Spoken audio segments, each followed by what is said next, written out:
Good evening, everyone. If we can have everyone take their seats, we'll be starting our program in about 30 seconds.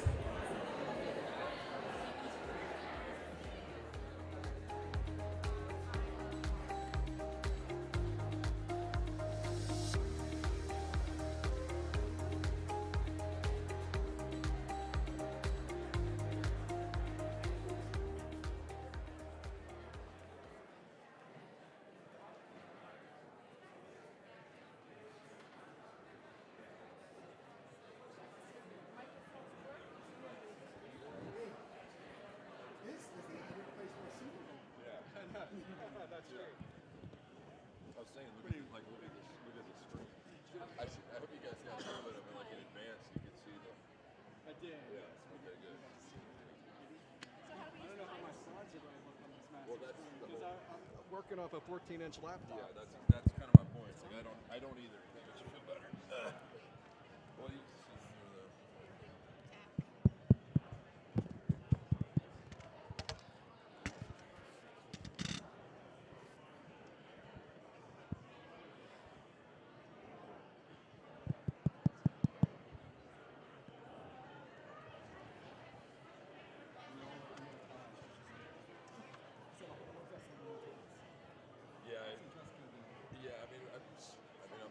I threw this jacket on the last minute. We probably could have coordinated that a little bit.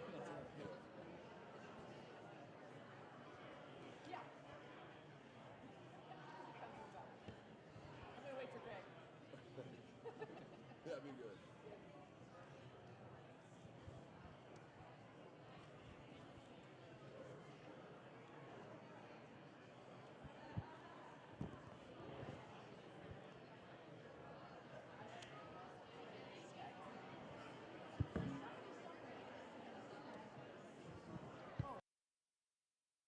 Buddy, see that 7 down there? That's your time for.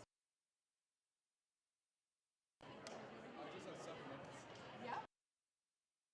I'll make it a little bit of room. We'll be.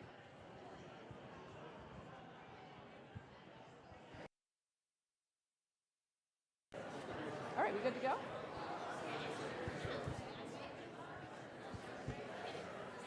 Well, I'll make sure.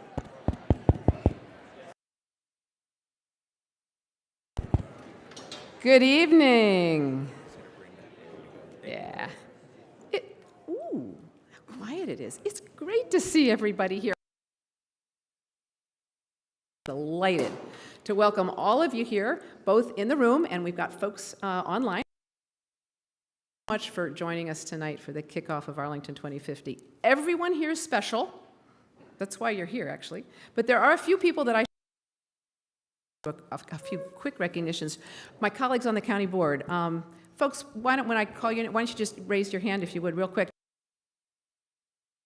Here, board members Matt DeFranti, Susan Cunningham, and Maureen Coffey. And also former colleagues, Christian Dorsey, Tanya Talento, and John Weissstadt, I think, are here with us tonight. And from the county manager's office, we've got our manager, Mark Schwartz. We've got the chief of staff, Lynn Porphyry, and deputy county manager, Shannon. A whole lot of work. Let's give them a round of applause, too. Arlington Public Schools, I've got our school board colleagues here. There's actually a conflicting event, so they're splitting themselves, going to two different places. But here we have David Priddy, the vice chair, and Bethany Sutton with us tonight. Thank you so much for coming. Yeah. They deserve a round of applause. It's hard being on a school board these days. Local government officials, we have Kim Klingler, our Commissioner of Revenue, Carla De La Pava, our Treasurer, and Jose Quiroz, our Sheriff. Thank you so much for coming. We have some regional friends. Kanika Giri is here from the Alexandria City Council, and Kate Mattice is here from the Northern Virginia Transportation Commission. Thank you for being here. And then, who else in the room? We've got leaders of many groups, civic associations, businesses, and even some high school students. So whether you are here in your official capacity or as an individual, we are delighted to have you here. So one of my favorite Yogi Berra quotes helps explain it.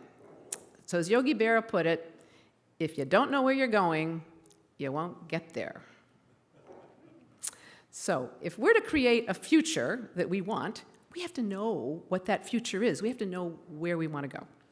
And if Arlington County wants to decide where we want to go as a community, we got to figure it out together, all of us. So Arlington 2050 is going to be a year-long effort, and it's an effort a country, that'd be fun, county.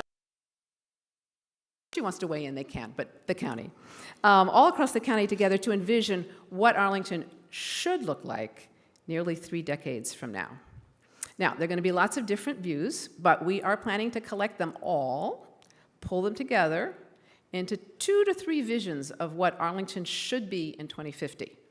And we'll probably manage to get that done by the very end of this year. And then after that, we can work to decide which of those visions we collectively want. But for now, we're just trying to get as many views as we can, as possible, visions of what our future should be. Now, we've actually done this before. Arlington 86. There was an Envisioning project, and they were looking at what the year 2000 should look like. It was a while ago. It's time to do it again. So tonight is just the beginning of this next process. We need your help to make this as much of a community-driven process as possible. And that includes as many Arlingtonians as possible. And we've got lots of different ways we're going to be doing this to gather people's thoughts. Tonight we're going to have a fun activity for everybody. So we're going to start out with a panel, but then we've got some things for you all to do, and you get to have your voice heard as well. So we're starting with a panel discussion by a climatologist and a demographer. Why? 2050 is pretty much already baked in from where we are today. And that determines some of what the world's going to be like, the world that we're going to live in 2050. So it's good to know something about what it's going to be like in 2050 when we start to think about what we want to be in 2050. And a business executive to talk about what they see for us in 2050. And then it's going to be your turn. After the panel discussion, we're going to have some food. We will have had some food for thought, and then we're going to break for dinner and get real food, which we hope you'll enjoy. But it's going to be a bit of a working dinner because we're going to be gathering your thoughts about 2050 at the end of tonight. So we also hope those of you participating online can take your own dinner break, share your thoughts about 2050 with us. So we hope that those online will please stay with us. Now, enough of me talking. We've got a great panel in the following order. We've got Hamilton Lombard, and he is the Estimates Program Manager for the Demographics Research Group at the University of Virginia Weldon Cooper Center for Public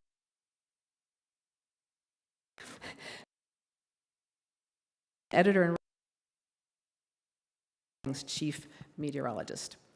Steve Hartel is the Vice President of Public Policy at Amazon, and Dr. Gregory Washington is the President of George Mason University. Each panelist is going to have a little time to provide 2050, what that means for the future of Arlington, and then I hope we'll have some discussion. Panelists may have some discussion. So I'm going to move over to my seat, and we're going to get started.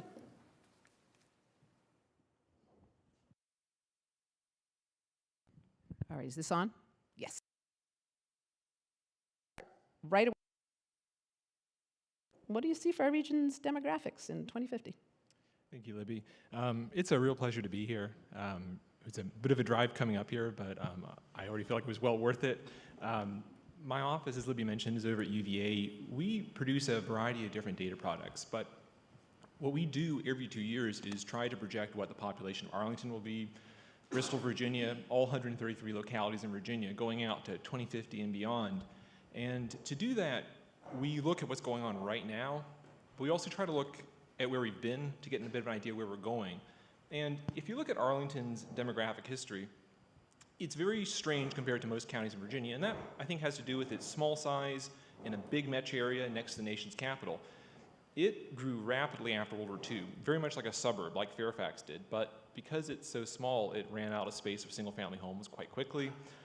The population started aging, household sizes shrunk, its population dipped in the 60s and 70s, and it started looking a lot like DC or a lot of cities around the country, not like a suburban county. Growth went past Arlington, out to Fairfax, Loudoun. Once Arlington was the wealthiest county in Virginia, still wealthy, but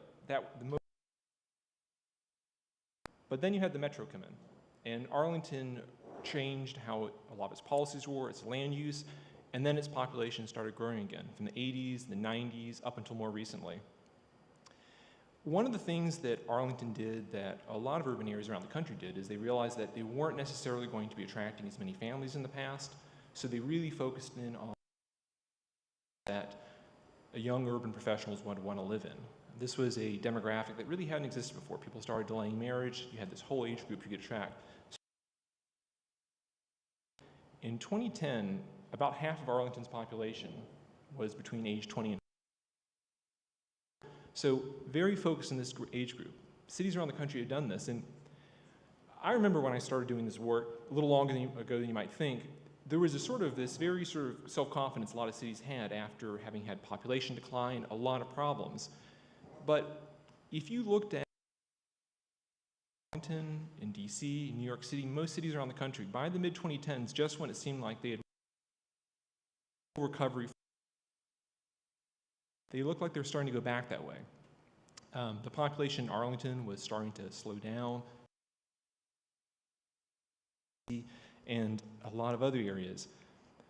I think Virginia had been a victim of its own success. When you look at housing prices, Northern Virginia had the biggest gains on the East Coast. If you look at the most expensive county on the East Coast after Nantucket and Martha's Vineyard, we saw a lot of people leaving the area, particularly from Arlington and Fairfax. By 2015, we had enough people coming out of the state and then coming in. That's the first time we'd experienced that since the Second World War. That really started coming up into state politics. The place many people were going to were places like Wake County in North Carolina. That's where Raleigh is. The typical home price there is half that of Fairfax, but the salary levels are only a quarter to a third lower. So areas like that have grown rapidly. If you look at, you see, flip the slide. I'm with you all now, okay. Thank you, Dr. Washington. A place like Wake County, it was half Fairfax population 30 years ago. Today it's larger. Mecklenburg County, North Carolina, where Charlotte is, same thing. Those areas around the country are attracting people coming out of high-cost metro areas like DC. When you look at migration trends we've seen really around the country, I think one thing that jumps out is people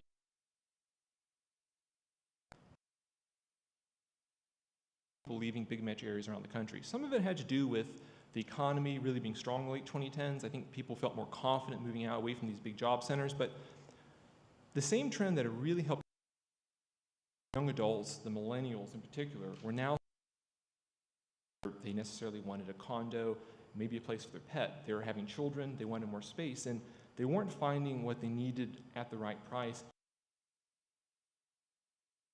Well before anybody heard of the pandemic, declining in population in 2019. Then we had the pandemic. We had an exodus from urban areas on a scale I don't think we've ever seen in a single year.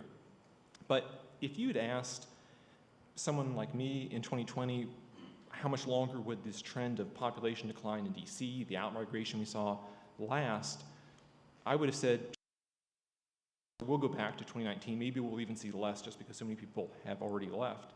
But last week, my office released 2023 numbers for every county and city in Virginia. Virginia last year was on a scale comparable. Next month, the Census Bureau is releasing their data for every county in the country. From what I'm seeing, I think we're going to see those same numbers. Where we're at right now is very different from 2019 demographically, and I don't think we're going back there when you look at the trends. And thinking about the theme, where's Arlington going to be in 2050? I think there are two, main demographic trends to really keep in mind if we're thinking about that. The pandemic caused a lot of change, but I think the biggest change many of you all have felt, and certainly around the country been seen, has been the explosion of remote work. Remotely most of the time to, at the height of the pandemic, close to 2/3. It crashed quite a bit into 2021, but the last several years, the amount of work being done remotely has been very stable, even though I constantly see articles in the Washington Post and employers calling workers back to the office. The best data we have from Stanford, from the Census Bureau, even before the pandemic, a number of demographers were pointing out that remote work was starting to take off in the late 2010s. UVA's press office asked us what we thought would be the most impactful demographic trend in the 2020s back in 2019. And you go on our website, there's a report from January saying we thought it was remote work, and it was pretty obvious. If you think what was the biggest, Arlington, Northern Virginia, it was suburbanization. Remote work is an extension of that. It allows people to live in a place they can afford, that they price maybe they can afford if they're willing to make that commute. And what we're seeing demographically is people acting on that. We're seeing an exodus continuing from urban areas as remote work sticks around. And then there's this second point I think I made, which is the fact that even before the pandemic, the model that I think a lot of urban areas had focused on, being an attractive area for young certain populations, maybe not necessarily family, was starting to break down. When you look at 2050, we've had a generation now of declining birth rates, which will mean fewer high school graduates, fewer college students, and ultimately fewer people in the age range that places like Arlington really specialize. So it's not necessarily a model that works as well. But Arlington has shown in the past that it has the capacity to make some serious adaptations to changes. It did this with the metro. I think in the next couple decades, it's going to have to make changes on a scale that it did successfully in the past. Thank you. We made big changes back after World War II, too, if you even go back in history, yeah. So, colleagues, everybody, I promised that everybody could ask questions if they would like. Does anybody on the panel have a question for Hamilton? Jason, I see your hand already. Go Yeah, ahead. sure. So from a quality of life perspective, from a perspective of sustainable development for the environment, what's considered ideal from the standpoint of a demographer? Do you want slow growth? Do you want fast growth? I mean, what's sort of the sweet spot from your perspective? I think that, I've spent quite a bit of time in Japan, and Japan is very successful socially, and it has a population pyramid that's inverted, it's declining. I think some of it depends on, I think the problem I often see, I think about just Arlington, Northern Virginia, is that naturally it should be growing because it still has a young enough population that has momentum. If nobody moved into the area, it should be growing. But what you see happening is that the older population is growing in large part because many of them have 2% mortgages. They're very comfortable where they are in homes that are increasingly around $1 million, in the median, but afford to live there. And that's what's causing the decline. So it's sort of, I think in my view is what should it naturally be if nothing was going on and what's actually happening. In DC, Northern Virginia, I think, based on what it should be, I think because of the housing prices in part, there's other factors for sure, but I think that's part of it. So do you see, great. so do you see, you clearly see decline coming, right? Do you see an actual, for lack of a better way of putting it, a reset relative to home prices and the like, right? I mean, at some point, the older population moves out of those houses for one reason or another. Do you see that coming as a mechanism for replenishing the community going forward? Well, there's two things there. I think one is I would say decline is not inevitable. Maybe for the DC area, it looks a little that way. We were talking about this before. Arlington is in an incredible position. I mean, it has a lot of amenities. It's right across from DC. It certainly has the capacity to come up with programs to not decline. This past year, it didn't decline, even though DC and Fairfax did, because it built enough housing to absorb it. But what it's absorbing is the fact that you have a large older population that's shrinking. You're going from a dynamic of having 4 people, 2 kids, 2 parents, to 2 parents, maybe 1 parent in a household.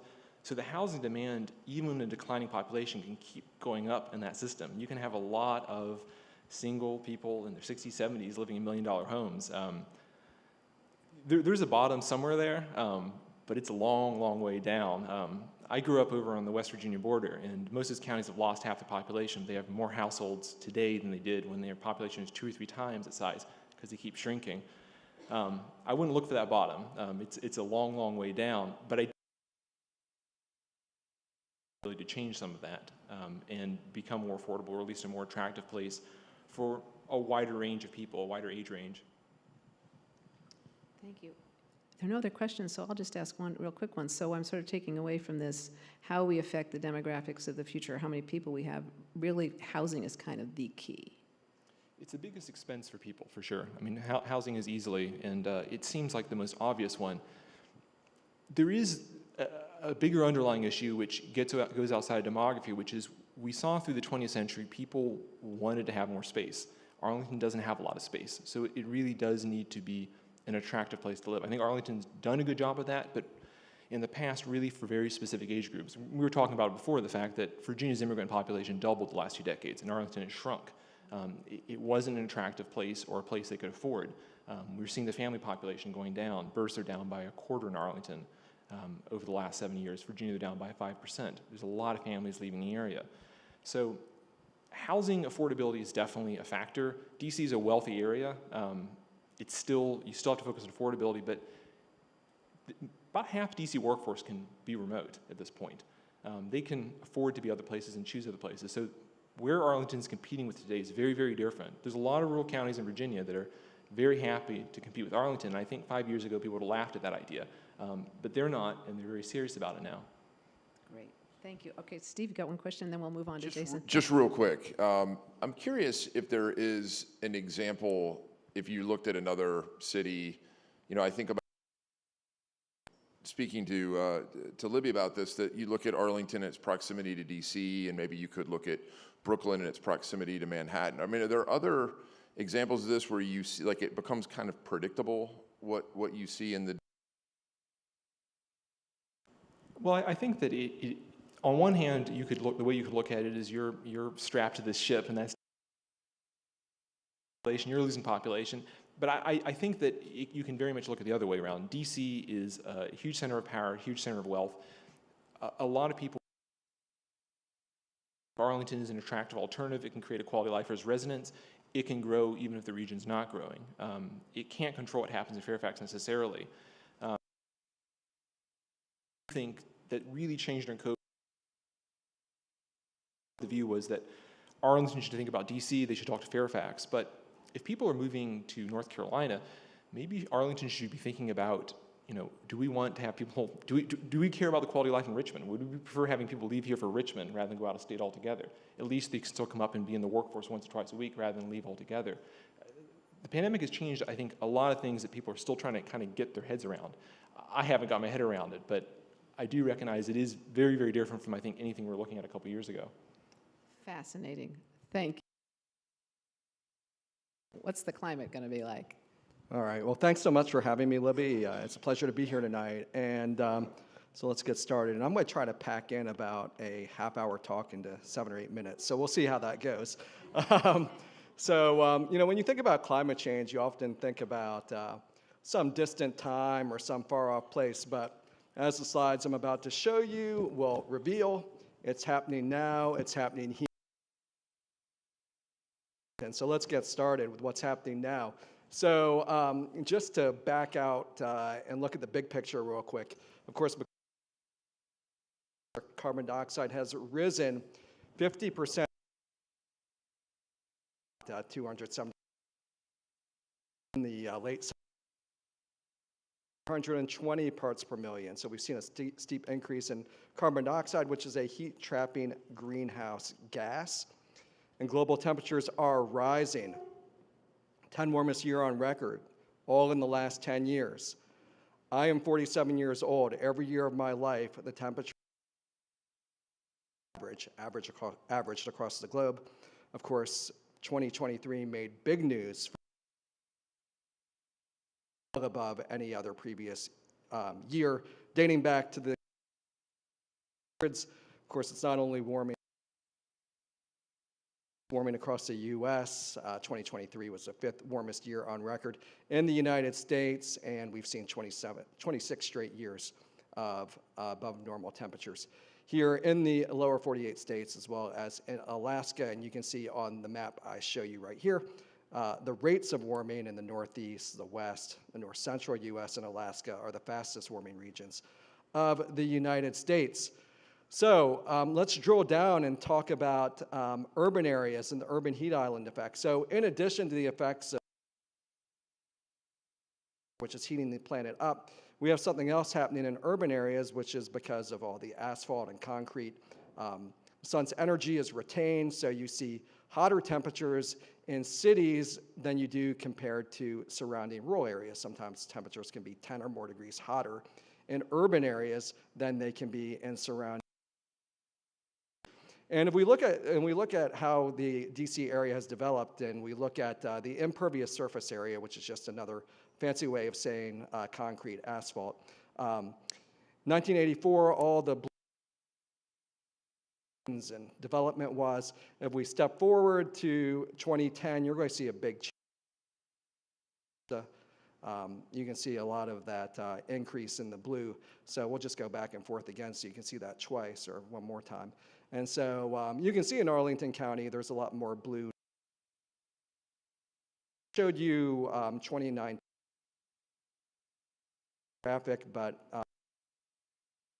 not as fast, obviously, in recent years. This is a map of temperatures on a very hot day and project around the Washington region measuring temperatures. And obviously the orange and red areas. And the blue areas indicate where it's not as hot, and you can see that those blue areas tend to coincide with where you have forest, National Cemetery, and along the shores of the Potomac River, around the Pentagon, significantly hotter than it is in some of the areas which are less built up. And again, if I go back, blue and red areas pretty well aligned. The impervious surfaces are. So if we start, what does this all mean? You know, we have increasing concentrations. Washington's temperatures are on the rise. In fact, we've seen about a 5 or 6 degree increase in average temperatures since the late 1800s here in the Washington area. The trend line is clear. Summer days can be uncomfortable here in the Washington area with all of the humidity. Back in the late 1800s, we had many fewer 90-degree days than we do now. Now we're 20, so we've seen quite an increase, and also extremely warm nights. This graphic shows the change in the number of nights in which the low temperature is 75. We averaged just a few of those in the late 1800s. Now I think we're up around, I can't even, 10 to 15 in that neighborhood. So this is just a laundry list of the temperature extremes we've seen in the Washington region since 2010. And it's rather remarkable. I'm not going to walk through all of this, but it's just to say record 2023, in fact, this last year was the second warmest. A lot of our warmest months, a lot of our low levels. We're having earlier last freezes. So just a lot of various indicators that our climate's warming up. And our snowfall is declining. In the late 1800s, we averaged low 20, down to about under 15 inches, and so far. We'll see what the rest of the snow lover, the climate warming, we're not your friend. Now, importantly, for when thinking about planning and engineering and stormwater management, our precipitation is intense. That is, our heaviest precipitation is becoming more intense. And the three charts, or the three maps shown on this slide are from the National Climate Assessment, which was just released a couple months ago, and just shows those increases, and they're particularly high in the eastern U.S. And just in recent years, we've had a lot of extreme precipitation events here on record. We had 24 days, that's over 3 weeks, in which we had over an inch of rain in a single day. In 2019, of course, by this cloudburst when we had about 3.3 inches of rain in just an hour and caused serious 7 days with at least 2 inches of rain, and that was our 7th wettest year on record. And just in 2016 and 2018, we had those catastrophic floods in Ellicott City, which were 500-year events happening 2 times in 3 years. So, but because of land use change to this increasing rainfall intensity, because our of course, Hamilton just talked about Arlington's growth, and he had a slide which showed its steep growth in the 1930s and the 1940s. Well, in fact, Arlington County was the fastest growing county in the U.S. at that.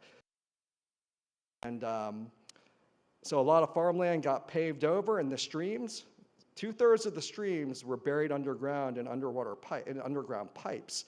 And so that put a lot of pressure on the above ground surfaces to handle a lot of. So fortunately, Arlington stepped up in the late 1950s and beyond. They put control measures in the plans into place, and they're in a much better place than they were after they buried all those creeks. But the slide here just shows where you can see where the creeks are, and the dashed lines show the creeks which have been paved over and put underground. I also want to show you just a change in the land use around the Little Pemmott Run area. And you can see how there were so much rural areas which served as floodplains in the 1930s. And if we flip forward to today, that's almost all developed.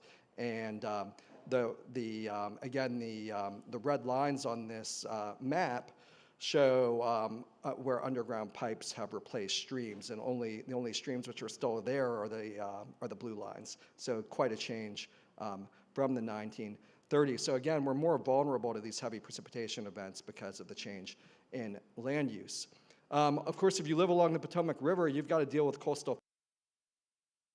There was a report from NOAA in 2014 which showed a 300% increase in what we call nuisance flooding or tidal day flooding, sunny day flooding. Basically, what's happening is on days where it used to, whereas we used to see a lot of flooding just because of storms along the tidal Potomac, now we're seeing some of that flooding on sunny days, just the position of the blowing.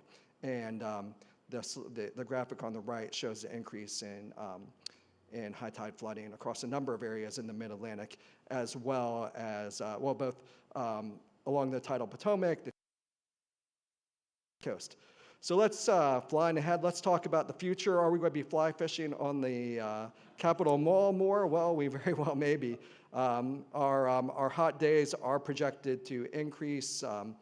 Again, in the 1980s, 31 90-degree days per year. We're now up to about 40. We may be averaging 50, and then by the 2041 to 2070 period, we're going to be up to 65 or so, according to this climate projection. And this is a low emissions. And we kind of slow down the rate we're burning fossil fuels and emitting greenhouse gases into the atmosphere. The numbers are actually higher for a high emission scenario. And just for reference, our most 90-degree days on record so far is 67, but by 2050, that'll be a typical year if these projections are correct. Heavier rain, absolutely. We're seeing an increase in the number of days with at least an inch of rain, and a significant increase in the number of days with at least 2 inches of rain, and that's what this slide is showing.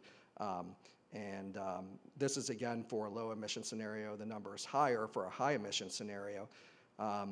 So some conclusions. I actually got through that pretty fast. Again, that can be a whole half-hour talk. But Arlington weather is becoming warmer and wetter with less snow and higher tides. These trends will continue for decades. We're not going to be able to slow down this train that fast. Hopefully we will be able to eventually. But we're going to need to plan, adapt, manage these changes. Talk about it more during the Q&A to make our urban areas less hot, their heat island reduction initiatives, and again, to reduce flooding during excessive rainfall events. You can do stormwater management, and Arlington's doing a ton there. And again, of course, we've got to cut emissions of greenhouse gases to lower the risk of the most unwelcome changes. And I will stop there. Well done. You're fine because Arlington residents are quick studies, so we're good. Any questions for Jason from my panelists? Greg? So, this is fantastic.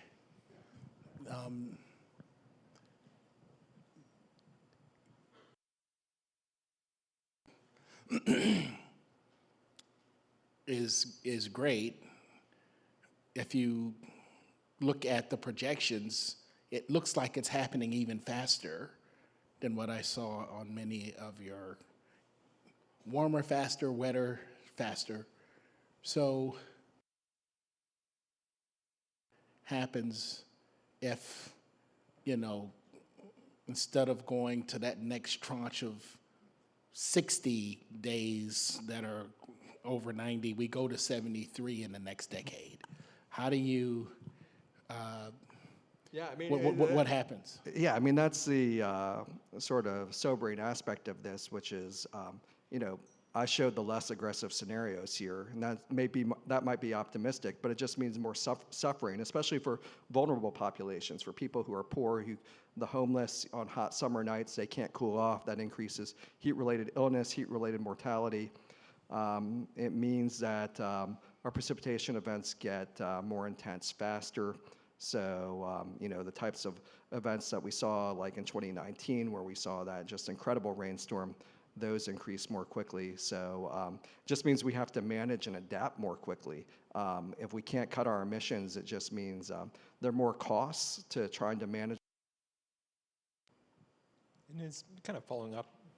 That's been always kind of the question in my head thinking about local governments is what is going to cost them more? I mean, is it, at this point, they have to adapt, and is that actually just going to be the bigger expense than trying to find ways to reduce emissions, or is it still, reducing emissions still, you think, the bigger expense they should be focusing on?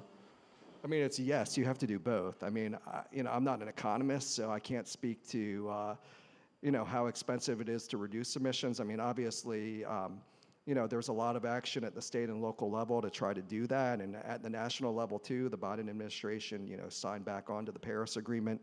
But of course, China's still developing, and their emissions are still going up. India, a little bit, probably before we see global emissions start to decrease. So as long as global emissions are increasing, the rate of change is going to continue. I mean, until we get to net zero, is my understanding, having talked to climate scientists about this. So there can be no emissions, and that's going to be a while. I mean, their goals, I forget what, 2050, that's what I thought, yeah. So that's the year we're talking about here, so. There was a connection there. Yes, so, yeah, so hopefully the youth, how long it takes the rest of the world. I mean, we're going to be dealing with this problem. That's why you have to do both. You have to manage the changes. You have to adapt because, and we're already seeing these changes, and they're just going to continue to increase. Local government mitigation, I think, is what I'm hearing is what we can do is mitigate what the most vulnerable are experiencing.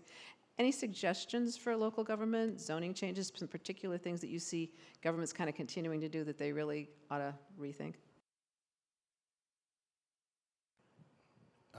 When you get the opportunity to redesign, meaning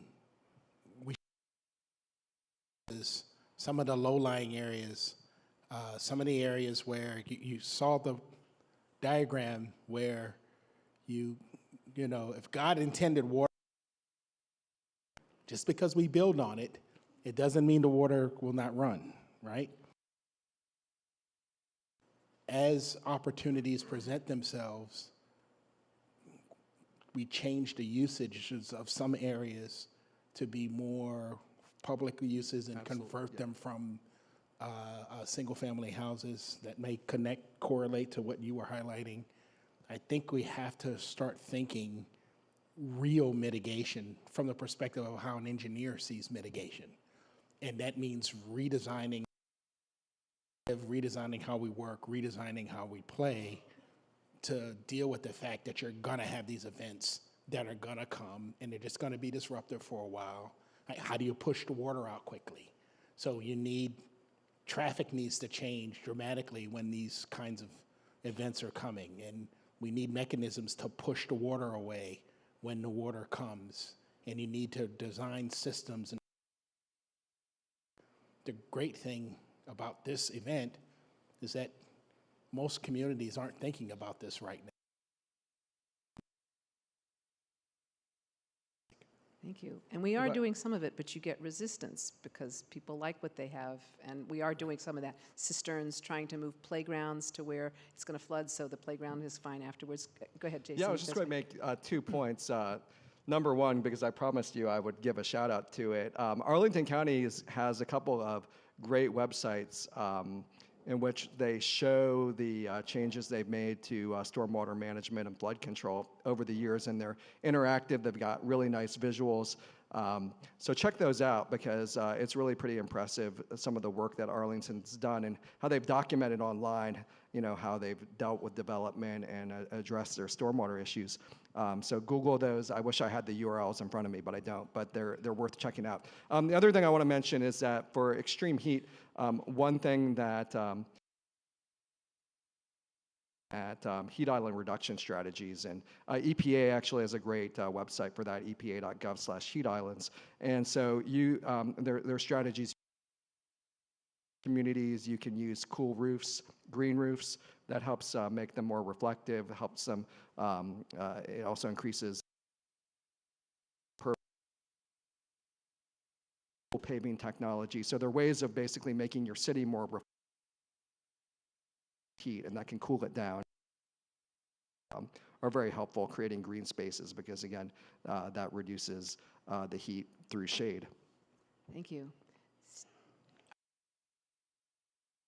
So this is going to with demographics and I don't know, and climate change. I don't know, Steve, you're going to tell me you know exactly what's going to happen in 2050 in businesses, but I suspect not. Okay, hang on, I'm getting through. There we go. Well, first of all, Chair Garvey, thank you for... You're supposed to call me Libby. Libby, thank you for the invitation to be here. And I think of you as a both strategic and a planner, and so kudos to you for pulling this session together. Hopefully, my wife and kids are watching stream that I get to follow Jason Samanow, who is on our Alexa every morning giving us the weather forecast. You haven't been wrong,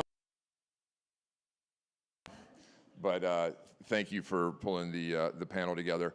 I don't have 25 slides. I have more like a couple. And famously at Amazon, we do not use.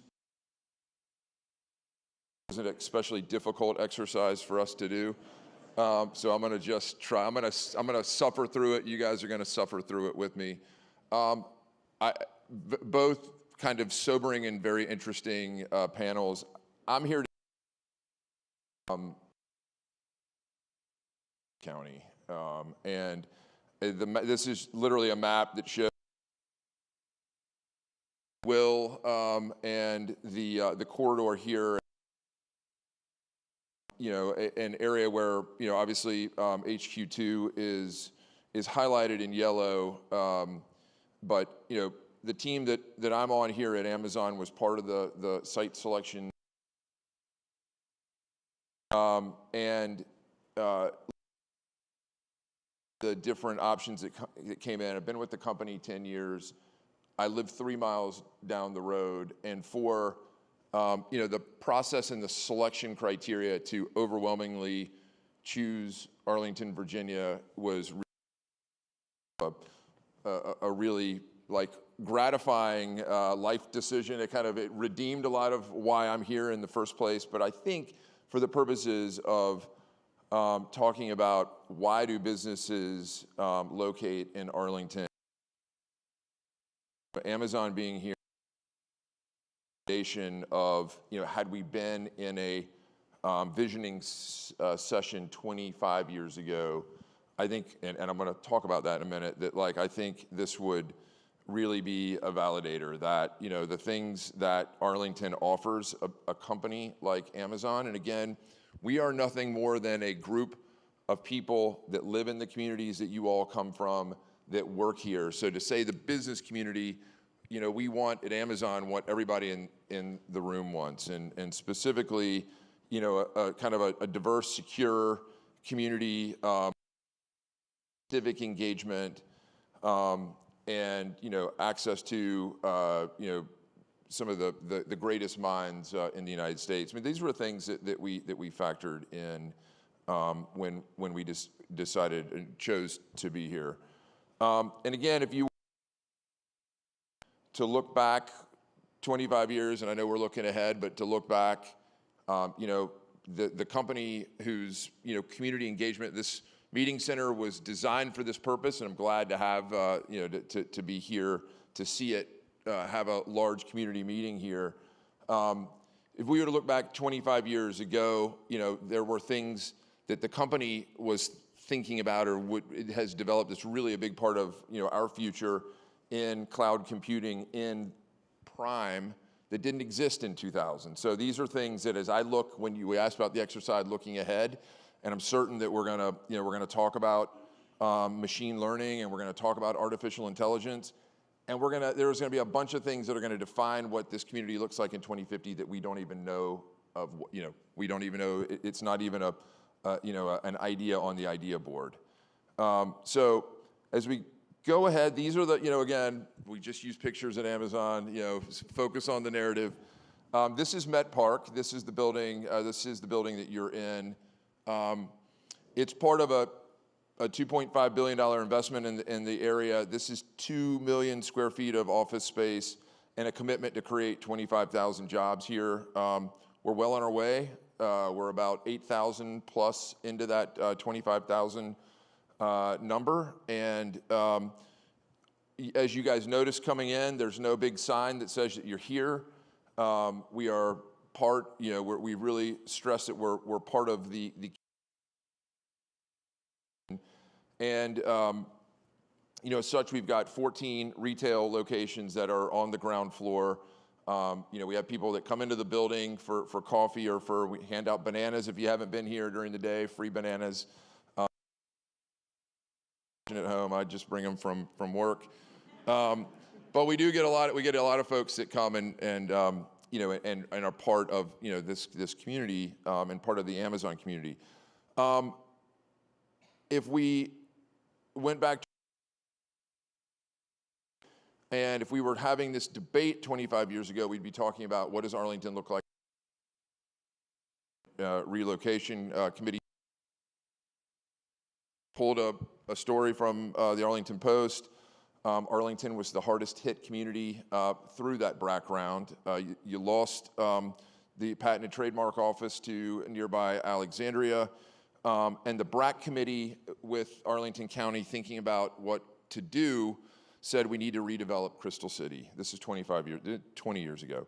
We need to retain some of the area, highly educated workforce. Some was the plan for the commission. We need to re-tenant leased office space, and we need to mitigate job losses and vacancies among small businesses and hospitality that will serve those communities. And you know, I'm here to say that, like, to those that I guess didn't take part in there was no Envisioning session 25 years ago, but they predicted the path that you're on here in Arlington County. And I think, you know, there's a foundation here as we go forward. It's predicated on, you know, this is, to me, like, this slide is my team, we like to talk about an 18-hour an 18-hour district here, which means don't think about National Landing as a place for business or a place for folks to live, but both. And that's a big part of what is important to this kind of idea of an 18-hour district. And so we invest around the country. If you've been to South Lake Union in Seattle, livability, the 18-hour district is a big part of what we look for. And as I'm just looking at the cranes in the sky driving on Route 1, you know, livability in this 18-hour work district, or 18-hour living district is kind of what is being built. As I go forward, also if livability is a big item, so is community, and that is an area I kind of touched on it, but again, having space where different stakeholders can come together, having outdoor parks. Part of this development is also 2 acres of park, community park space. Now being managed by Arlington County, but it was very important to us that be part of the plan here. And then a truly kind of remarkable intermodal transportation system here. As someone who uses literally all of them, that was a big part of the present. And as we look to 2050, Libby, I think that's going to be a big, really kind of extraordinary part. Is some of the things that are in planning. You really have every component part of intermodal as part of the transportation plan here. Sustainability would be, so if we have livability, we have community, sustainability. My colleague Jason, it was really your slides were really LEED Platinum building that you're in. And I won't read the points on the page. You guys can read those, and we can talk about some of those things. But like gray water systems, there's 2 acres of green roof in the area. I'm sorry, I'm looking at that. I'm not holding the thing. 2 acres of green roof on the building for some of the heat mitigation that you mentioned. Also. To reuse water, carbon emissions, et cetera. We're also endeavor to be 100% powered by renewable energy by 2030. We will get there. And of course, the company will go net carbon by 2040. We've launched the climate pledge. Libby, with bringing sustainability into the conversation about planning, it's a partnership, and we're only going to get there. I would love to turn Jason loose on another 30 minutes of things that could be done to kind of turn around some of the predictions in the graphs. You need partners to do it, and so you want to attract those partners to your community, and we want to be that. And last, and I don't want to get in front of my colleague who's going to go next on education. This is also, I'd be remiss to say, that the kind of the just amount of talent that we have in this community. I think the really interesting part, and certainly systems here locally, looking at the university system, certainly George coming Virginia Tech down the road in Alabama. This is going to be a real game changer here where, we start talking about the kids and this is a picture of our STEM lab at Wakefield High School.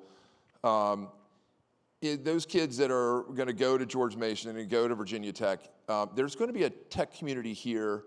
There are going to be tech jobs in this community. And so, you don't have to move to Seattle. You don't have to move to Austin. You don't have to move to Northern California. Those jobs are going to be here. Invention's going to happen here. When we're going to welcome companies into Northern Virginia that are going to do business with us. They're going to be here to be proximate to us. They're going to be here to recruit people away from us. And so, we're ready for that. But that's a good news story. It's validation about the investments that have already been made. And I think as we go down Route 1 and see the buildings going up for Virginia Tech, obviously love Mason right down the road in Arlington.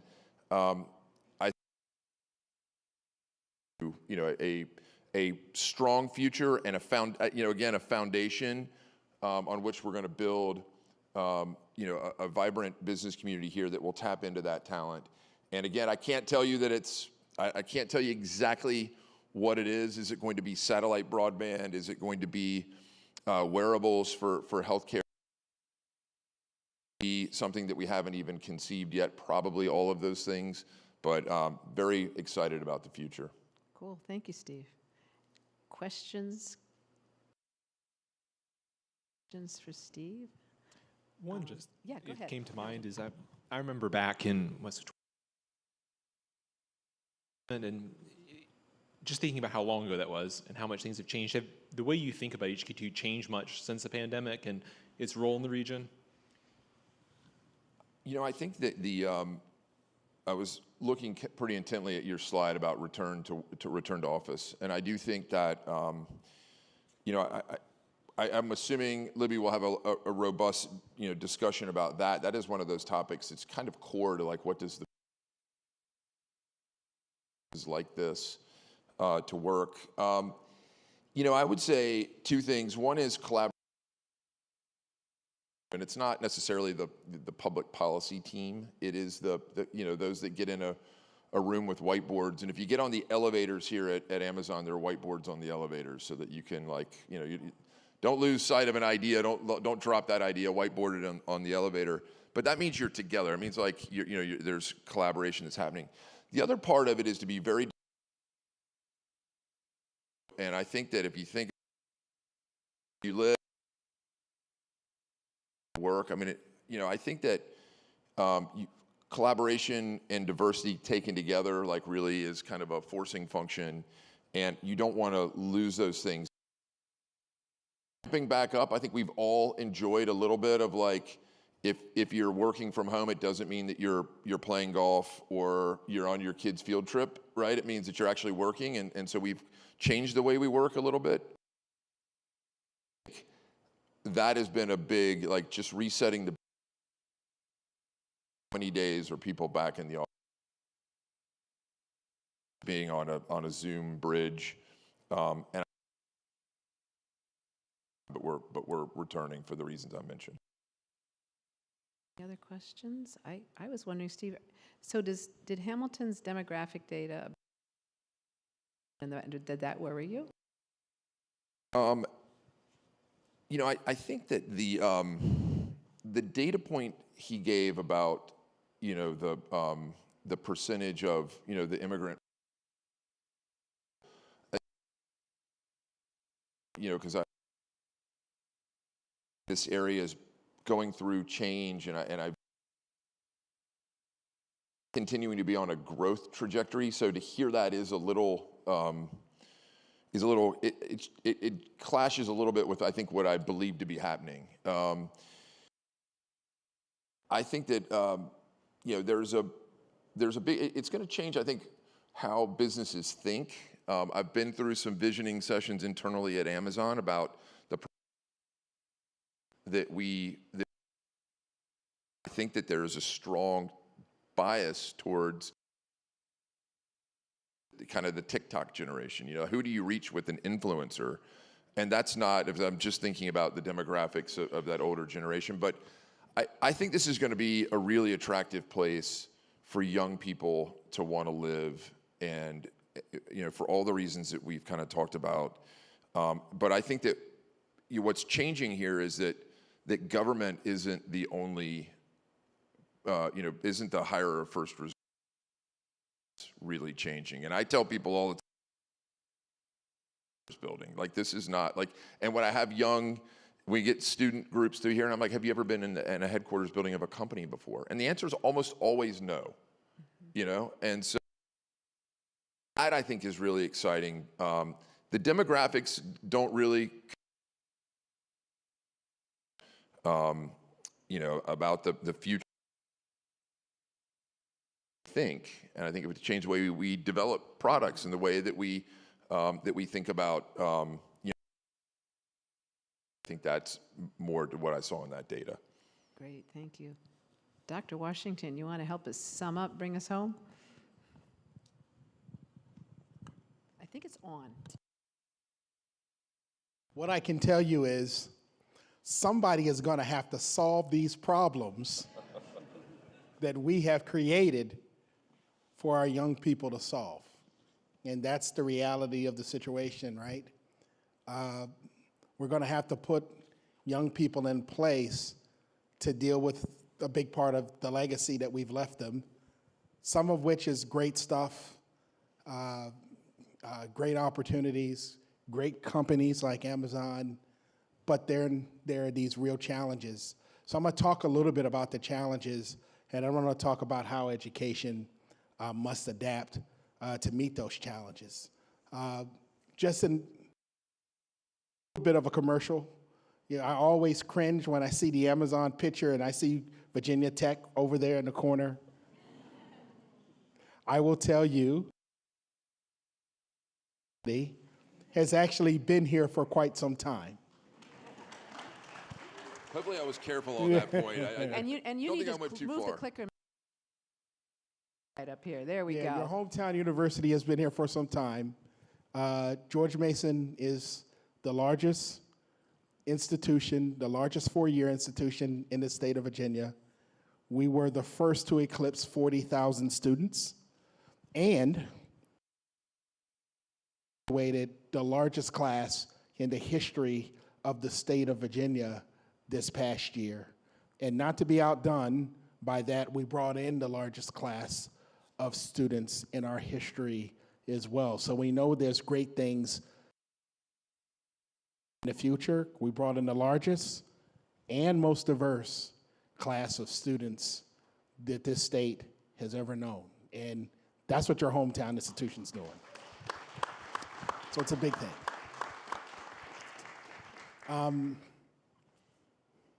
We are young people with some unprecedented,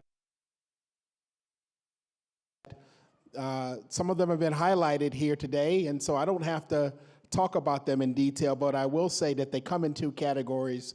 One, that can eliminate our way of life, and you've heard what's happening with climate change. It's dramatically changing our way of life. And the level 2 challenges are disruptive to our way of life. And so they're coming. There are a whole host of them that I list there. Just in the essence of time, I won't spend a lot of time talking with them because you've heard about some of them already. But we also have unprecedented competitors. This was Shanghai in 1987. That's what it looked like. And then you just fast forward, and by 2019, that same place looked like that. I mean, that looks like George Jetson in New York City got together and had a baby, right? And do we have a single US city that looks like that? But that's what we're competing against. You see, in grew up against a few folk from European countries, but mostly from people from other states. That was our competition. Our young people today are truly competing against the world, and we have to prepare them for it. And so, when we grew up, there was always the country of China and Japan and many of these others, but they were never really the way of life of the United States. In fact, the biggest challenge those countries had is that all their people wanted to come here. And so we got real competitors now that we're going to have to deal with. And we also are dealing with what we call unprecedented, right? So it took radio 38 years, it took television 13, cell phone 7, it took the internet users, it took Facebook just 2 years to get to 50 million users. You see what's happening here? How many of you in the audience have Facebook accounts? Let's just see by show of hands. Well, you're the fastest growing demographic on Facebook, and our young people are trying to get off of it because you're getting on.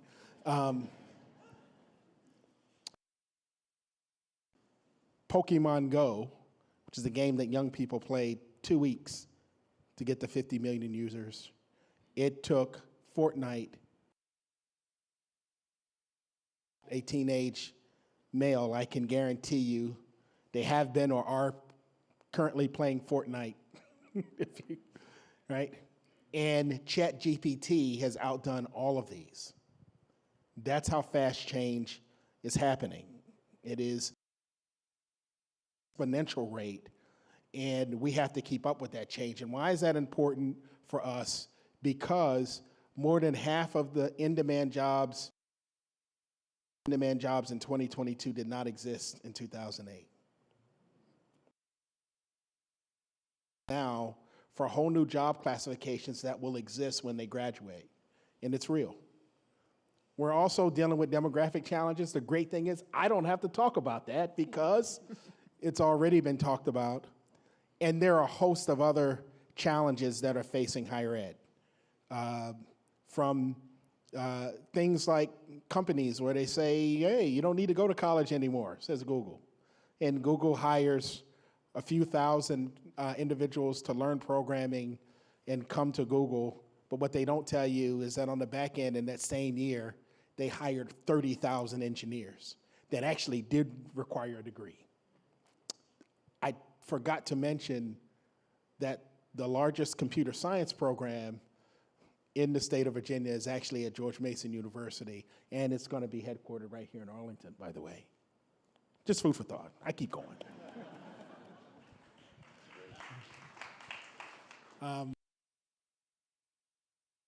So the reality is that universities and higher ed must transform, and that transformation is happening. Population growth, the new economy, all of that is changing the way in which we engage. I always highlighted the unprecedented challenges, the change and competitors. Universities are being transformed, and it's the greatest opportunity for massive change and innovation in 50 years. Universities are being disrupted as we speak in a dramatic way. And what's going to be left on the back end are those institutions that adapt and change most quickly. And so what are the things that you're going to see happening that actually are happening now? We're going to have to embrace those technologies that are coming. You know, instructional videos and peer-to-peer academic support. We have that currently. That's kind of the state of the art. Where we're gravitating to is artificial intelligence-based assessment and AI-based class notes and lecture development. Where faculty are currently working on systems where the actual AI develops the class notes, where the AI actually conducts the lecture. I think that's possible. Just run some questions by ChatGPT and you start to see the answers. And what you may not know is that there are a whole host of other technologies to do your slides, your presentations, to generate your pictures and your photographs, to do all of that stuff. AI is very well capable of doing it, and you're seeing that now getting implemented in classrooms. So the way at which we teach and engage is changing and will continue to change. AI-based assessment is already in place. A president just found that out at Harvard recently when an AI-based assessment tool was used to track whether text and articles that she wrote were written by somebody else prior. Call it plagiarism. But there are these tools now where paper or document of time, and we'll correlate that based on your document that you're currently writing, and we'll tell you if it's written before what you've done, and will prompt you to reference it. Those did not exist when Claudine Gay wrote her dissertation. So I currently don't think it was fair to highlight that as Lawrence Summers, who is the former Harvard president, had his papers run through the same tools. Plagiarism, that's right. It's all right. But data and analytics are going to be used to monitor student behavior and performance. It is happening and it will continue to happen. The pandemic actually brought a whole host of technologies forward, right? Started with digital delivery, right? But with digital delivery came a whole host of new job classifications and technologies that just came into being, from data visualization to warehousing to web development, user interface design. You saw new data science, data, automation and robotics. You know, Amazon will hire 25,000, is that the number you said?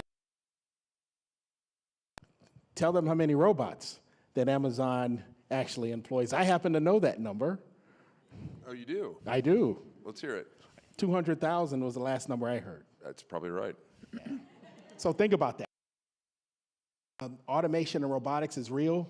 Every company that produces or moves or develops a product will use that. Robotics will be connected to AI systems. And so we're going to have to embrace that change. We're going to have to embrace all of the digital change that comes from that. And those are some of the systems that we're putting in place.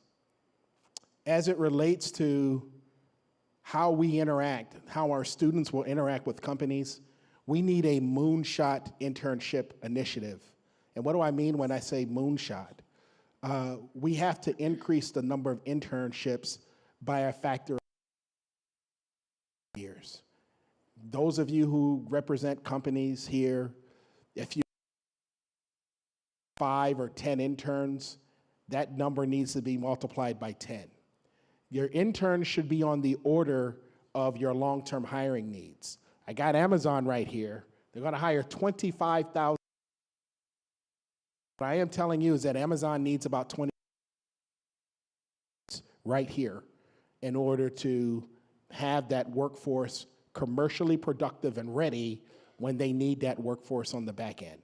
And it's going to take an Apollo-like initiative. We got the state working on it now. A number of entities are chiming in, but it's going to take an Apollo-like internship initiative in order to be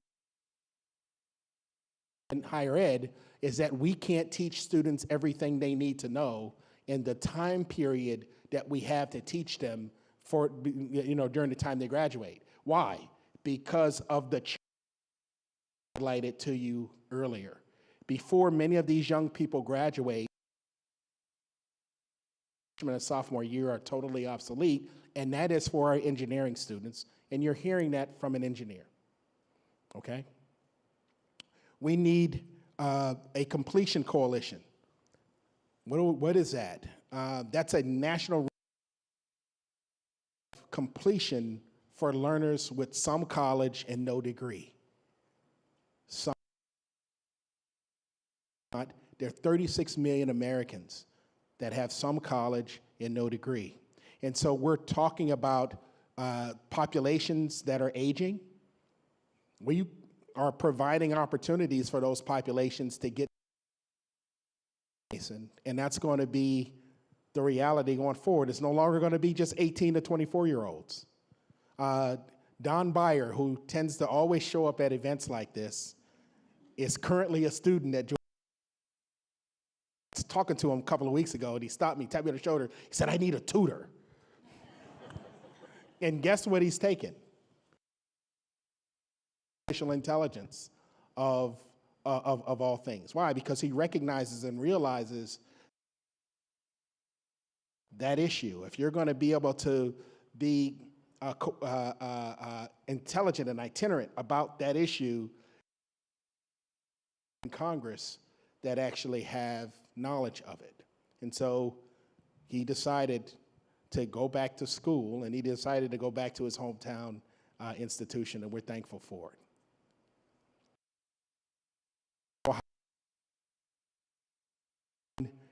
Transfer. And that means we need a universal credit coalition. Those of you who have some college and no degree should be able to find those credits and get them.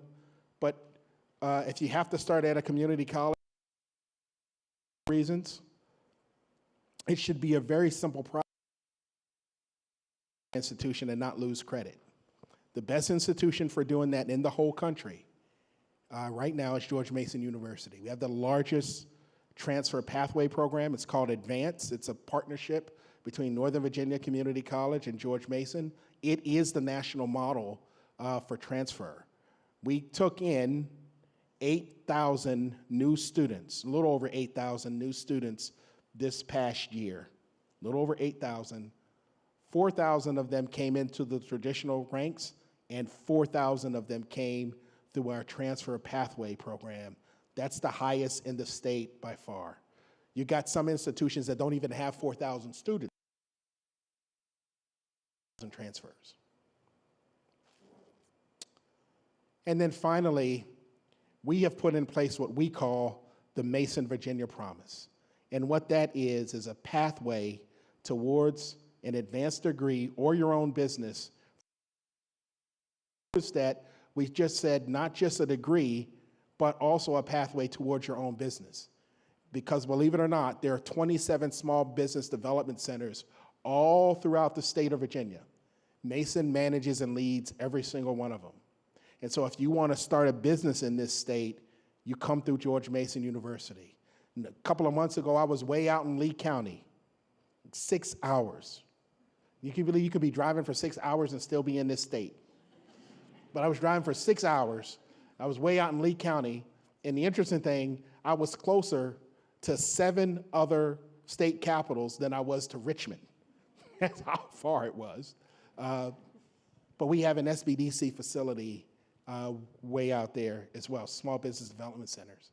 And the idea is Mason is moving from the degree business and into the success business. Our goal is to help you be successful no matter where you are. We'll start you at whatever your point A is. We'll start you at that point A and we'll get you to your point B.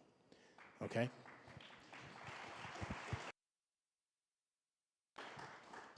So in the essence of time, I will stop. Thank you. Thank you. Thank Libby. you. So I do have some questions. We're kind of a little over time, but we're going to take just a few minutes because I have questions and I'm the chair, so I get to ask it first. So I was on the school board for 15 years here, and I've been on 3 workforce task forces, one for the state, one for the region, one with council governments. Time was internships. We need internships, more internships. We've talked with business. We hadn't never moved the needle. You got some ideas on how to move the needle on that besides bending Steve's ear here? Yes, we do actually. It requires a cohort of industry and university folks to work together in order to put a thought-based entity in place, a true pathway-like mechanism. We have partnered now with a few of us university leaders are working with that council to try to develop that framework. We're stuck in a traditional mindset of how we do this, and we got to break that mindset. And so some of the information you saw on that previous slide there is the actual outcome of those early discussions on developing this Moonshop initiative for internships. We've now been able to convince the governor that this is a great thing. You know, the governor is an engineer, so he gets that. And so he's put money in his budget to actually support a major internship initiative in the state of Virginia. And so we feel pretty comfortable that that's going to happen. That's great. If this local elected official can help you, let me know. One more question, and then I will let my panelists ask. So you've talked about disruption in higher ed. Totally see it. What about K-12? What about disruption in K-12? What do you see for the future of K-12? So the reality is it's all going to be disrupted. We're putting in place as mechanisms. My counterpart and our best partner is Northern Virginia Community, now coupled with Manassas, the schools, to develop a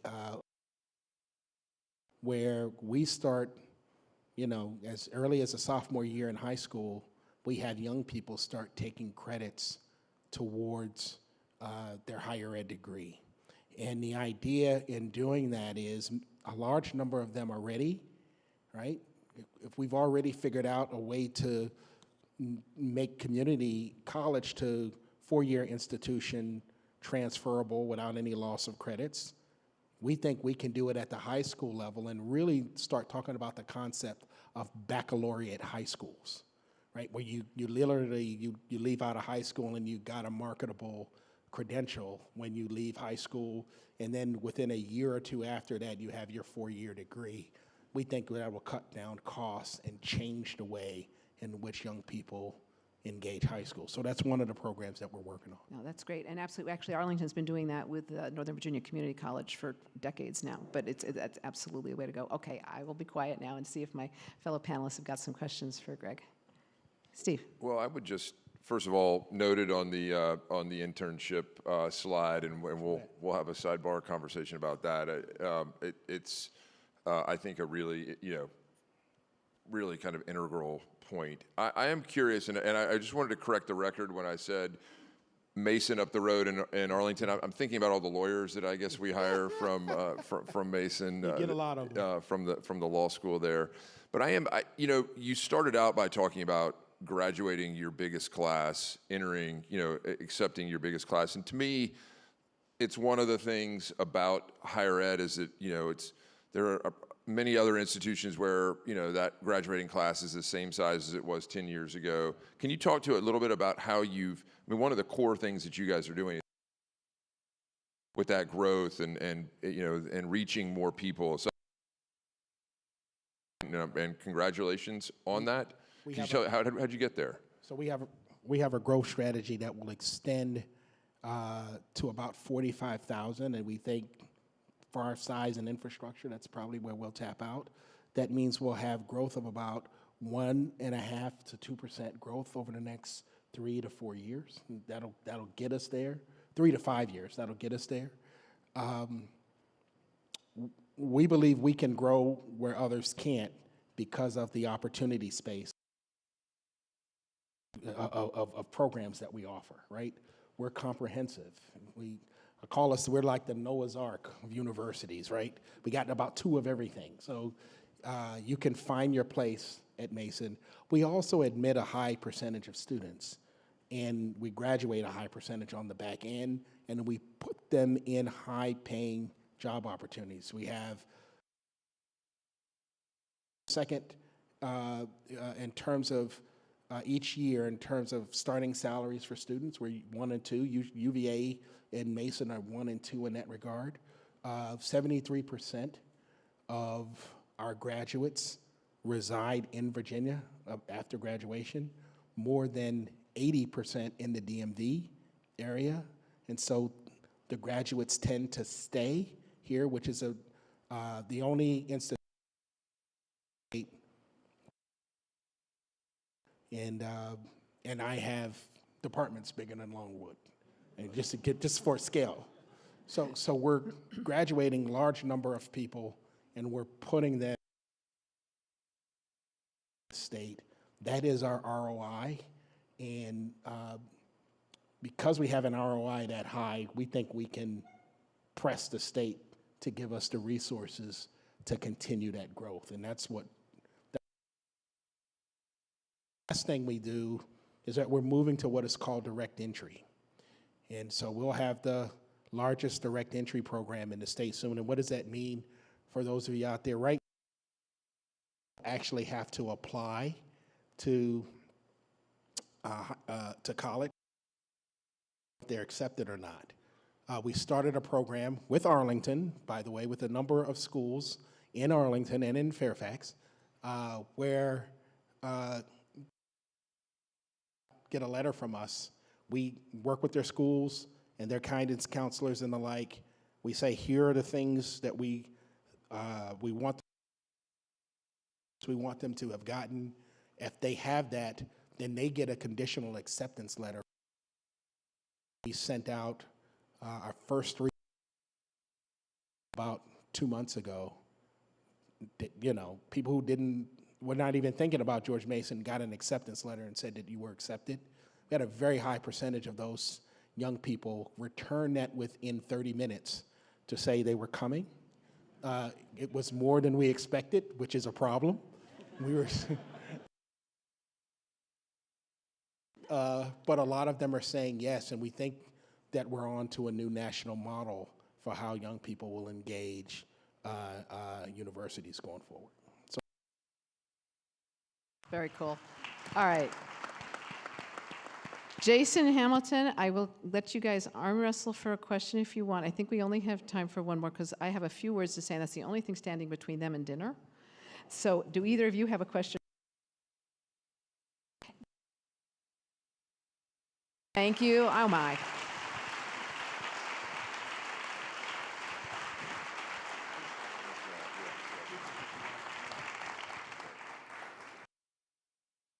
It was going to be good. It was even better than I thought. So thank you so very much. Now, I'm going to, for just a minute, speak directly to the folks who are online. What we're all going to be doing for the rest of the evening, so you can listen to. So I'm going to speak directly to the online audience, but I don't know where the camera is that I'm supposed to talk into. I'll just talk out and assume they'll make it work. So for those online, we are really glad that you've joined us remotely, and we're going to take a break now from the live stream. It here says for about an hour. We're getting tight on time. I think we're going to keep it to half an hour, 45 minutes, so people are going to eat. Somebody's waving in the background. All right. Keep it, we're going to make it pretty. Stay tuned, but what I want you to do at home, or wherever you are, tonight's envisioning exercise, we call it, and you're going to join us when we resume for the live, I think around 8, cut, and maybe 7:45. Check in, 7:45. All right, am I all right on the time? All right, I got a head nod from the guy in the back who knows. All right, so once we cut for this time, for this 45 minutes, a title card is going to appear on the screen for you all watching online with a QR code, and there are instructions there on how to get to that exercise from our Arlington 2050 webpage. We now have a 2050 at arlingtonva.us. So we'd like you to complete that. Friend or with your family if you like, and what you're going to do is discuss your vision, and I'm going to give you a little head cards from the future is what we're going to do. So you're going to get postcards at the table, they're going to get postcards at home, and it's going to say, Dear Arlington 2024, here I am in Arlington 2050, it's ... and you write what you home back to us here about and say how wonderful it is, or the words or something close to that. Postcard's got two sides. There's a picture on the other side. If people want to draw pictures, that's fine too. I think there's some pens and things at the table if you would like to use them. So then come back, tune in around 7:45. Okay, I'm getting a head nod still. All right, tune back into the live stream, and we're going to size. And also, if you'd like, you can feel free to just write us at our office with any things you want to share, and that'll be, this is just the start of a long process, so we're going to want to hear from people. But at this moment, there's dinner for those in the room, and I'm going to wait just a second, because I think we have to cut the live stream or something. Are we good? Good, Sean? Yeah, go for it. Okay, very good. I don't know why we had to wait carefully, but we did. All right, so the folks at home are doing their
on that side of the room. And if the county board staff, county board office staff can go ahead and hand out those cards for the people who are at the buffet. Just go ahead and place them on the tables.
That's great equipment.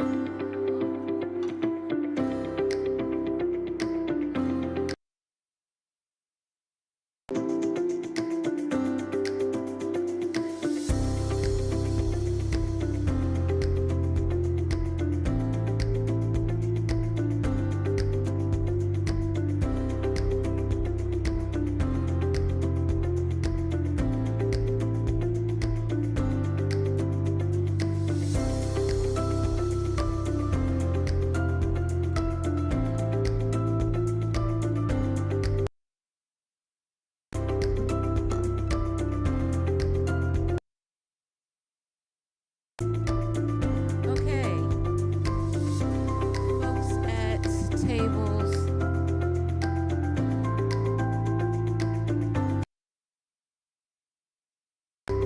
Nine and 8. If you want to line up on this side of the room, on the closer to the doors. Oh, I also want sweet and unsweet iced tea over by the windows. Water is over by the door side of the room. Tea on the side by the windows. Water next to the doors. Alrighty, now welcome you to go to the buffet on the side of the room with the windows.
All right, here we are again. Next steps. So we're going to get to the formal kind of like part. This is where you earn your dinner. And my colleague Susan Cunningham is going to explain what the next steps are. And I will let her do that, and we'll come back again and do some sharing. But first, you got to do a little bit of work, and I'll let Susan explain it. Thank you. Susan. I think at least at my table, people are already deep into this, so I bet you guys take about 10 minutes and just make sure you pick your head up and talk to everyone at your table on paper. And remember that we're here together not to like build a perfect vision today or come to the final consensus today. So there's no like duke it out today. It's really sharing and listening and really hearing each other. Try to find some commonalities if there are some. Doing things in different ways. And as you do that, obviously all the opinions, listen well.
Perfect.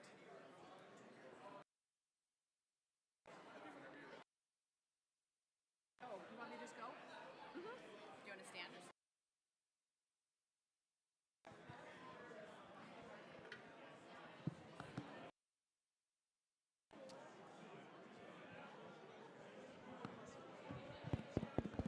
All right. I hope every table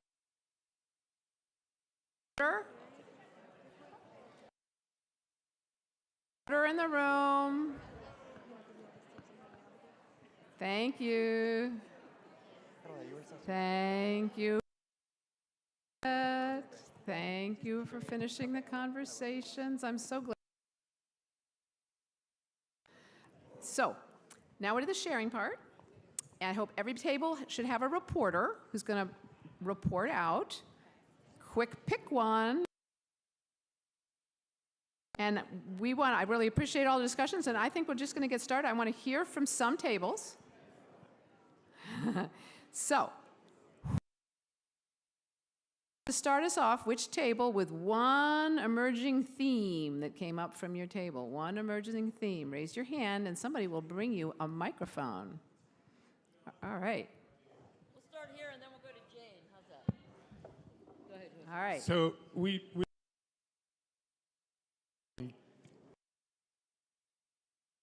Arlington is a place of radical welcoming where residents at every level can raise their concerns, share their ideas, hopes, and aspirations. A county or city with more diversity in terms of race, income, transportation, housing, education, and employment. Thank you. Very good. So we're a big diversity. Get along pretty well and share. Anybody else with that kind of a theme? What kind of a community? I think over. Wait until we get the microphone, so we can hear you. That's all right. Hi. Yeah. My name's Mary Francis. I'm 16. I'm from the Teen Network Board of Arlington. We're a group of like 50 teens. Thank you. I'm here with my other head co-chair. This is Harper Coit. She also helps me run the whole thing. She's just as much of an asset. So yeah, please give a round of applause for Harper. She's awesome. So thank you so much for having us today. And I'm going to read our postcard. So here I am in the year 2050, and I want to tell you why Arlington is so fantastic. It is a walkable, diverse county with green spaces in every development. Innovative policies regarding salaries, community members. Now, because the county system listens to their young people just as they did that one time 25 years ago. Diverse thought and opinions are prioritized in order to make Arlington a place where people can live. At times during difficult conversations, live uncomfortably in order to progress our county. Thank you. Thank you. Future's going to be in good hands. All right, let's continue this theme just a little bit more. The sense of community, what kind of a community we're going to be. And I love it. There's a hand way over there behind is it table 27? I see somebody. Stand up. Yes, good. Hello, hi, I'm Janine. And our table had a lot of recurring themes that have already been mentioned. A lot about environment and reaching net zero, planting trees, maintaining and expanding our green spaces. So very excited. All right, so we've moved a little bit, thank you. We've moved a little bit away from community, and now we're to more the environment. We can keep kind of heading in that. Any tables with like the environment right there, and I can make a wild guess about what Kit you're going to say, but that's fine. Go for it. We are a fantastic place in Salmonau. And we are not an urban heat island. Roofs. Our temps and number of hot days are down. Oh, and we have less flooding. Stormwater is better managed. Students and people of all ages are healthier because of cleaner air and the joy and health in green space. Wonderful. Over to you. Yeah, my sense is there may be a few more on the environment. Oh, who wants to jump? Hello. Our table had a lot of consensus around walkability and more transit and. Great. Thank you. And then table 14, and then we'll go to. Oh,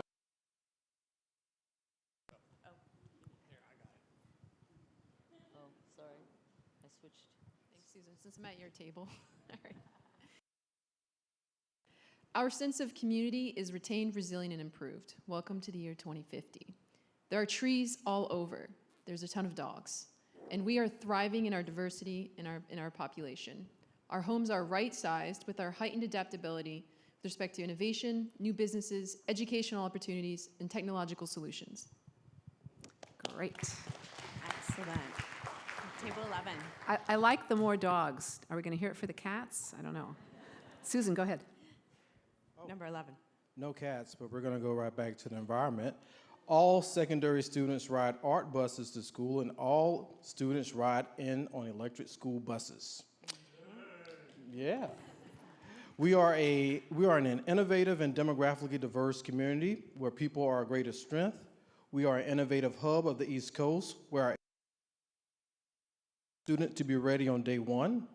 In the digitally transformation age, we are good stewards of our environment, and here's some sarcasm. Our corporate vacancy rate is less than 1%. Excellent. All right. Go ahead, 17. What you got? Commission are culturally rich, diverse, are vibrant and walkable. Our parks are full of trees, children's laughter, people playing, cyclists, native species, and butterflies. Arlington is recognized as a leader in addressing climate change. All of our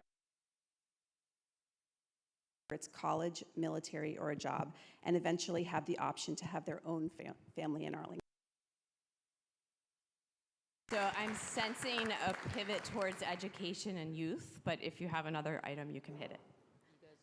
We got 7. Mr. Vice-Deck, could you wait for the microphone? No, I can't wait. I mean, Thank you. So we have a table with postcards as diverse as we all are here tonight. I'm going to rattle off some themes, but certainly a variety. We're now a county with restaurants, lively music venues, and people identities and more. We have a larger county board so we can have a chance of different points of view and perspectives. I did not write that. We have a range of housing suitable for seniors. I'm going to be 98 in 2050 rather. We have a lot of closed streets with only bicycles and peoples throughout the county and micro tree canopy with green space for all, super energy and water efficient buildings, small houses with big backyards, world-class infrastructure, and a true sense of community and interconnectedness.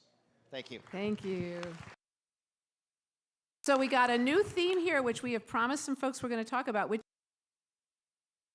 form of government. That's a topic that we can discuss on how we organize ourselves as a county that they would like to share. Are there any other thoughts on that topic?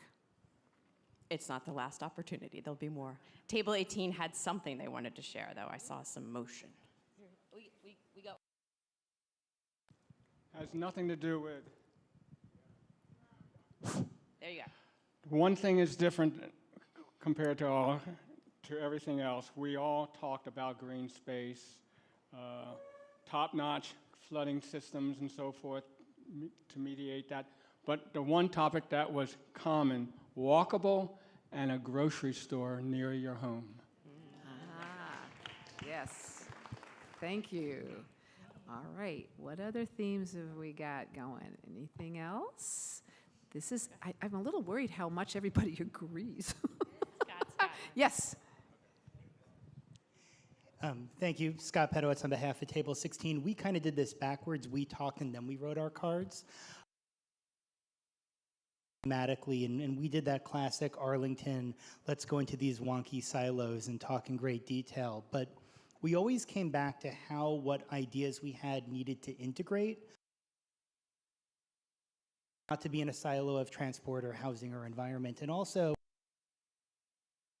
solutions or to assume that everybody can fit to my solution. And that was really a recurring touch point for all of our themes, and that we saw as sort of building an integrated community.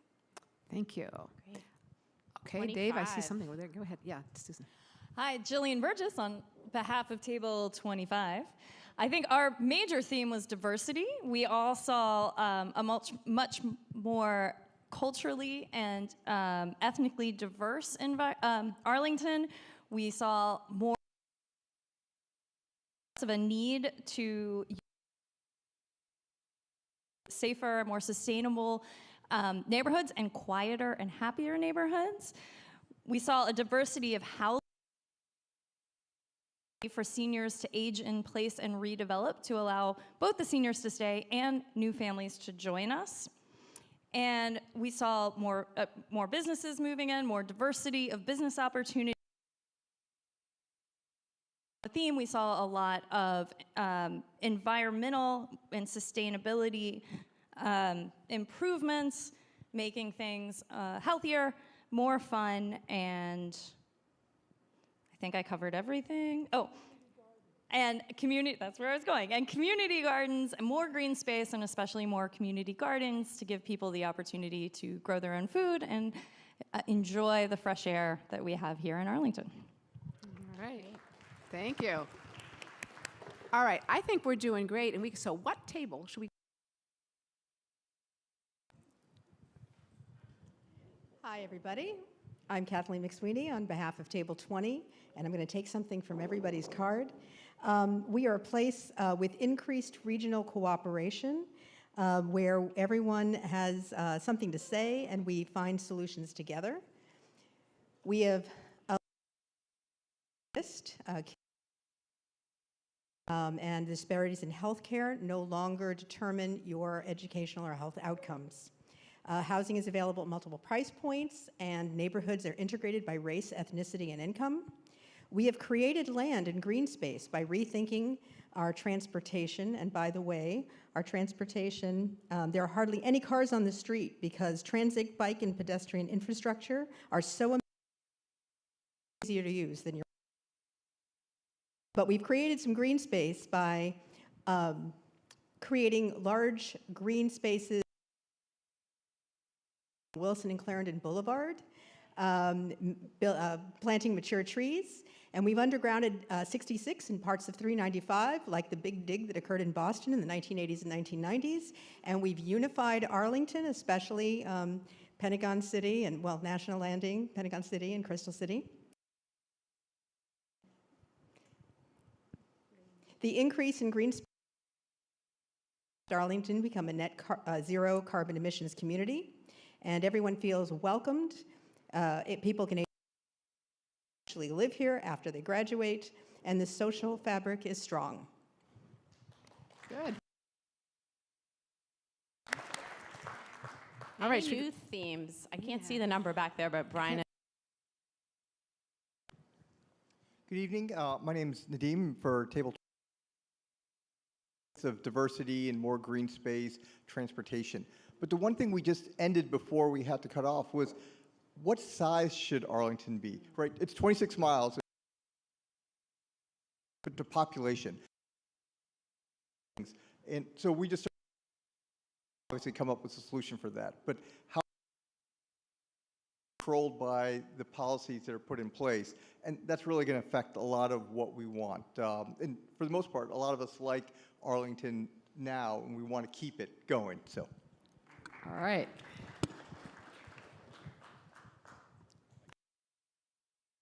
You see, we might. I No, don't but think we've no gotten every one's table. mentioned cost of living or taxes, so I'm waiting to Oh, hear. taxes. Ooh. No taxes. no new taxes anyway. My name is Steve Offit, and we had a high school student sitting here, and she talked a little about education, which I thought was really great, that the education system would cater more individually to those who have different ways of learning, more maybe project-based, if that happened to be your thing, that kind of thing. I thought she had some very good thoughts. From the cards, the Metro line down Langston is wonderful. And the building of the sports fields over the highways and on top of buildings has been very creative.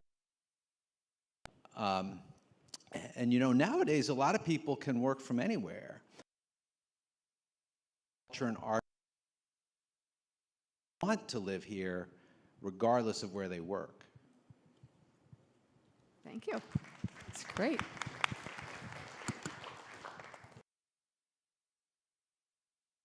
Any tables that haven't gone that would like to? All right. All right. Hi, everyone. So our table had very similar themes. We talked about transportation, creating open public spaces.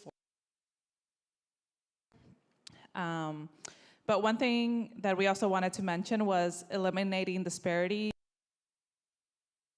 codes, i.e. the north-south divide that exists in Arlington County. All right.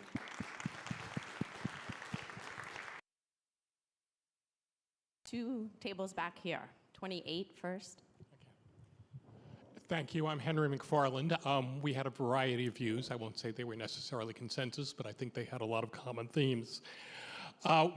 There is a desire to see a diverse urban community, welcoming to all and open to families. In terms of density, there was some hope that higher than what we've got now, but that we would, of course, fill the wave of apartments that were built in the 2020s. We also would continue to welcome immigrants from all over the world for cultural diversity, and we would have housing that they could afford to live in. We would not have a county where tax burdens. Besides, the hope of some is that we would achieve what seemed impossible, which is to continue to lead the country in smart growth, which prioritized increased housing supplies of all types and a completely car-free transportation system, and that we would increase social and economic diversity. There was also great desire that we would achieve the goals of the Vision Zero program, no pedestrian deaths.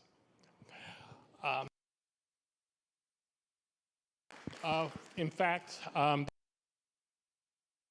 person who predicted that it would be socially unacceptable to have a single occupancy vehicle in 2050, and also probably financially unobtainable, and we do seem to be going that direction. And finally, we would combat the heat island and the stormwater runoff problems by increasing the amount of greenery, both by putting more greenery in site plans and also by limiting the maximum lot coverage allowed by buildings. So, thank you. All right, I think table 21 is going to get the last official word for tonight. But remember, there's going to be lots of opportunity to listen to others and to bring more words back. Thank you. Many of the same themes were echoed with us. There was mention of being able to fish in the stream, so ecological restoration was definitely coming up. But I'd like to add a little bit on about regional collaboration and problem solving. We have a very unique concentration of wealth, of educational capital right here. What are we going to use it for that can extend benefits beyond our 26 miles? One of the we could really benefit from is a innovative fund, something that allows us to take some risks, experiment, do pilot projects, have the money to go comes, so that then we can be an incubator for good policies and then promote them to places that don't have as much money. Experiment, they can't figure all of these things out and track them themselves, but they could works. So I'd love that. Thank you. Thank you, Claire. All right, have we heard from everybody? I think from every table. I love, Claire, your here. Our libraries have a theme and ideas come together. I love it to be, and this is where people and ideas come together to make the world a better place. And I think that's a lot of people who are here. That's kind of our, a lot of people here in government service. We're into service, and it's really great to come together and kind of hear that from. On my county board hat in a different way. This sounds really great. I didn't hear anybody talking about how we're going to actually fund what we want to do. So as we go out into this year, please let me. But actually, we can't tax our way into it either. So would love to have some ideas on that. So I would like to know something new tonight, something that you hadn't heard before, something that made you things. Okay, not some people didn't hear anything new. I'm sorry if you didn't, but a lot of people did, so that's great. How many here met somebody they hadn't met before? Ooh, even more hands. That's great. That's good. So we're so glad that you could come. A couple of leave your postcards on the table. We're collecting them. They're going to go into a database. We're going to be using them. So please leave them on the table. We will collect them. Also, as you go out, please grab their postcards at the table at the exit of the room. I think they're in packets of 20. Is that right? I think they're in packets of 20. Just grab a packet and share them with your neighbors, your whatever organization you're with, your kids, family members. In Arlington, I mean, the beauty of this sort of postcard from the future exercise is really kind of anybody can do it. You don't even have to be able to write a whole lot of words. You can draw pictures of what you want Arlington to. Everybody's got dreams for the future, and we really are trying to collect them all. So how to return them. Starting Thursday this week, so not drop the postcards off at any library, because the libraries are going to have boxes, and you can just drop your post. If you want to fill it out, old-fashioned way, drop it in a box in the library, and we will be collecting them. If you have trouble finding Thursday, because they won't be able to help you there. And that will take you, to the digital version as the people online have been doing tonight. You can also fill out the card if you want, take a little snapshot, take a picture of it and email it to us. We do, as I mentioned, have that webpage up, Arlington 2050 at arlingtonva.us. The mail with a stamp, which is kind of a fun idea. Nobody actually in the mail. Not too many. I said this is only the beginning. This is really just a kickoff, trying to give us a lot of different things. The recessed meeting, which is on the 24th, 5th, 6th, I think. Anyway, I have a chair's report at every board meeting. We always do that, and I will be having more to say about this process and some other next steps for engagement opportunities. I don't know that we're going to throw a whole big dinner again, but there are lots of. I hope that, as I said, as you've probably picked up, we hope you'll just share it with your neighbors, share it with your organization. We're trying to just really multiply the effect of this event. About what we might do, let us know. And you can write us again at that Arlington 2050 at arlingtonva.us if you want. And that brings me to some thank yous. Something like this doesn't happen with a whole lot of work. First, I want to thank our host, Amazon, and particularly Patrick Philippi and Sean Williams, who's back here. Thank you. A lot of people really worked very hard to make tonight happen. It includes Patrick and Sean. And also, thank you to David Barrere, who most of you have probably been corresponding with. David, raise your hand. Where are you? I don't even see him. There you are. David has been doing so much. And all of our county board staff, Clerk Kendra Jacobs, whom you met earlier. We've got, everybody gets a hand. Deputy Clerk Mason Kushner, aides Kathy O'Malley, Stevie Kelly, Sandra Calixto Mendoza, Graham Wayne Shank, and Ari Smith. Let's give them all a big hand. And thank you to Brian Helfer and the whole Communications and Public Engagement Office. All right. So that's it for now. A big thank you for coming and participating. This was just great. We look forward to lots more conversations. It's just the beginning. We want feedback. Have a great night and a safe trip home. Thank you. If you could all drop these tags off down at the bottom of the stairs as you came in, there should be a place for you to drop your Amazon visitor